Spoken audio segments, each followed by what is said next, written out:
Hey everybody, Chopper here with another edition of LaxWrap's One-on-One. Happy to have my esteemed colleague, the Chief, in the hot seat this time around. So you're no longer throwing the questions out, you're going to be fielding them. And Lane, other than being public enemy #1 around Harvard-Westlake, what else should we know about you that we don't know? What's your pedigree? Where do you come from? How'd you get here? Chopper, first of all, good to be on the other side of the seat. Enjoy being with you, but it's nice to be over here.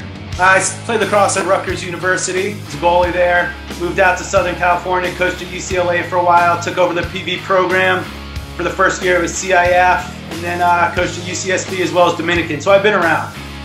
Sounds good. And let's go back to your early days. You really started the program at PV about 10 years ago. Tell me about the transition from starting that program to now coaching their arch rival. Sure. In 2006, I believe, was the first year we went CIF. And PV became a powerhouse real quickly. Within 3 or 4 years, we went to the finals every year, built a special little program over there that has continued success, which I'm very proud of. Now coaching at Peninsula, I try not to even compare to PV. You know, it's its own program, so as much as I can, I try to keep it separate. And speaking of that Penn squad, you know, we've got you in the top 10 this year. You know, all the other coaches are listening, but give us a couple of tidbits. What can we expect from the Panthers this year? I think we're going to be good. We got a great senior class, and we've turned a corner. We're programmed, we're a family. We enjoy being around each other, so practice is a lot of fun. I have a goalie who's outstanding, Lance Plonsky, and I got a bunch of other kids who the coaches know about. I'm not going to name them right now, but you know, I got a bunch of kids that can definitely play next level. Well, you know, just for maybe the uninitiated, name a couple of more. Who are the other go-to guys on offense, you know, out in midfield?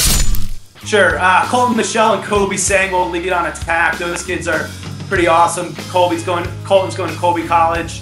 And at the midfield, Grant Geiger, big strong midi with Brandon Wilson. Those guys are going to hold down the fort.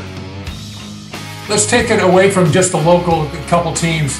We're always asking, hey, has Southern California lacrosse caught up with the East Coast? So that's my first question. Have they caught up or not? Individually they have, just not as a team. The depth is still not there, but you still have 4 or 5 kids that are just as good as the East Coast kids. You just don't have 14 of them. And so is that day going to come? I mean, is there a day going to come where you could take a PV or a Penn out east and compete with those teams top to bottom? Yeah, without a doubt. I mean, PV went back to Virginia 2 years ago and competed with the top 2 teams of Virginia. You know, we're a little bit behind San Diego and Orange County, but I think we're just turning the corner with the northern LA teams leading the way. Those teams, Thousand Oaks, Newberry, Agora, those guys are, I think their youth leagues are a little bit more developed. What's the best thing about coaching high school kids? Child development, watching them grow into men. That's a lot of words, but. Okay. Hey, my guest has been my very good colleague, the Chief. Lane, I want to thank you for joining the program and tell everybody out there thanks for watching, and we'll see you next time. Chopper, appreciate the time, buddy.